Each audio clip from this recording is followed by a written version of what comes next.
अभी आपने कहा कि कृष्ण नाम का लेके आपको कोई कष्ट नहीं मिलेगा, राइट? अगर आप कृष्ण के शरण में जाते हैं तो आपको कोई कष्ट नहीं होगा, या जीवन में कोई कष्ट आने वाला है तो कृष्ण खुद हरण कर लेंगे। हमने ये तो नहीं कहा कि कष्ट नहीं आएगा। आपने ये कहा था कि अगर आप कृष्ण नाम लेते हैं तो 100% गारंटी कि अगली योनि आपको इंसान की मिलेगी, मनुष्य का मिलेगा। जी, ये गारंटी कैसे लेते हैं आप?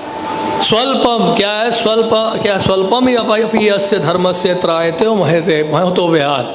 भगवान गीता में इसलिए कह रहे हैं कि अगर थोड़ा सा भी आप इस मार्ग में पड़ेंगे, बड़े से बड़े खतरे से बच जाएंगे कि कम से कम आपको मनुष्य जीवन तो प्राप्त होगा। शुचि नाम सुमताम गेहे योग भ्रष्ट भी जायते।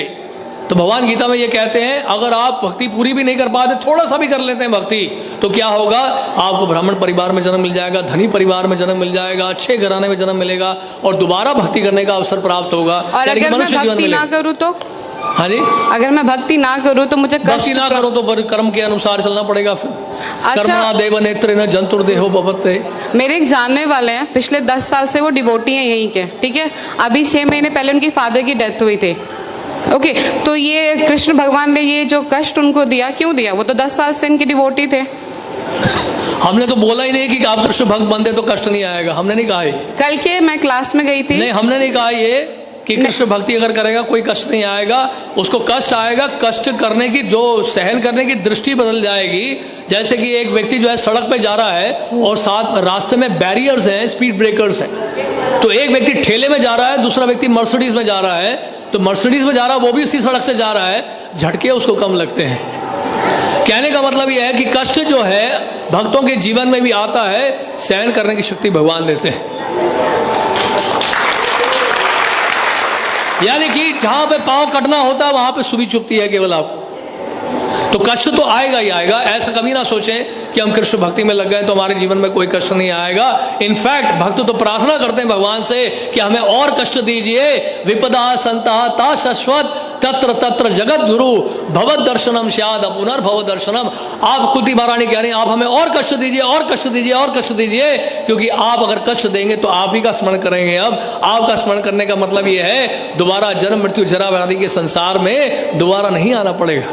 तो आपका कहने का ये मतलब है कि अगर आप कृष्ण, मतलब कुछ भी हो जाए भगवान कृष्ण के शरणों में रहो हमेशा। बस ये है पॉइंट। लेकिन कोई पॉइंट नहीं, बिल्कुल बहुत बढ़िया पॉइंट बोला आपने, तालियां बजाइए उनके लिए। एक मिनट, ये कोई पॉइंट नहीं होता। अगर भगवान कृष्ण के शरण में नहीं हो तो मेरे पास जरूरी है कि मुझे कष्ट, मतलब कष्ट तो वैसे भी आना है जिंदगी में, चाहे मैं रहूं या ना रहूं। जिंदगी में आना है, लेकिन यहाँ से कष्ट का निवारण आपको दिया जा रहा है हमेशा के लिए। जन्म मृत्यु जरा व्याधि के चक्र से आपको हमेशा के लिए छुटकारा पाने का एक सुअवसर प्राप्त हो रहा है।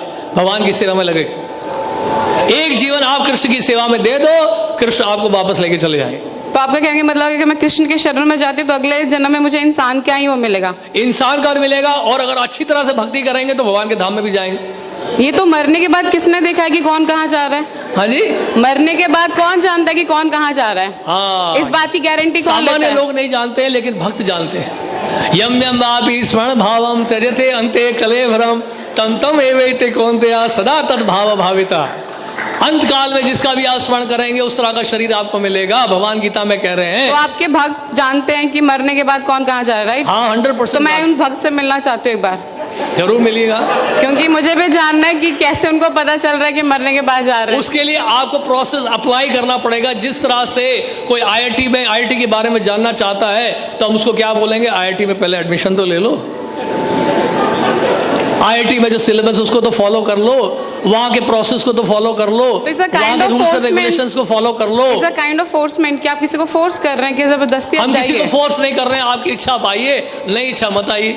यथा इच्छसि तथा गुरु, भगवान गीता में कहते हैं। भगवान क्या कहते हैं? किसी ने सुना तो नहीं है ना? भगवान कृष्ण गीता में 18वें अध्याय में कह रहे हैं। भगवान, एक मिनट, ये सिर्फ आपने बुक प्रिंटेड पढ़ा है, किसी ने पर्सनली सुना है भगवान को? पर्सनली किसी ने भी नहीं सुना है। जिस तरह से 2 + 2 4 आपने अपने टीचर से सुना, उन्होंने अपने टीचर से सुना, हमने अपने गुरुदेव से सुना। तो गुरुदेव, हमने प्रभुपाद से सुना। जैसा स्कूल में जाते हैं तो टीचर सिखा रहे हैं 2 + 2 4 सुनने कृष्ण भगवान से। अपने टीचर से कभी आपने पूछा है स्कूल में अपने टीचर से what is the proof that 2 + 2 is 4? What is the proof this is A, this is B? Teacher ने कभी जवाब दिया ना, आपने पूछा ना कभी वो जवाब देंगे। बट ये तो अंधा ज्ञान हुआ ना फिर। हाँ, तो इसका मतलब जो स्कूल में पढ़ाया जा रहा है वो भी अंधा ज्ञान है। स्कूल की बात नहीं है, आपने कहा कि जो आपके गुरु ने बताया स्कूल आपने की वो बात चीज़ ही कर है, ली। क्योंकि ज्ञान तो ज्ञान है, वो भौतिक ज्ञान है, आध्यात्मिक ज्ञान है। भौतिक ज्ञान में आप विश्वास कैसे कर लिए कि 2 + 2 4 होता है? आप कैसे मान लिए ABCDEFGHIJ है? आपने कैसे विश्वास कर लिया अल्फाबेट्स को? टीचर कहता मैंने अपने टीचर से सुना, वो टीचर कहता मैंने अपने टीचर से सुना, राइट? ये है सिस्टम ऑफ अथॉरिटीज को कहते हैं डिसेंडिंग प्रोसेस।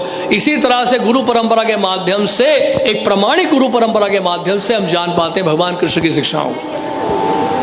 सबसे पहले आपको ढूंढना पड़ेगा कौन सी यूनिवर्सिटीज हैं बोनेफाइड हैं, कौन से स्कूल हैं जो रिकॉग्नाइज्ड है CBSE के द्वारा।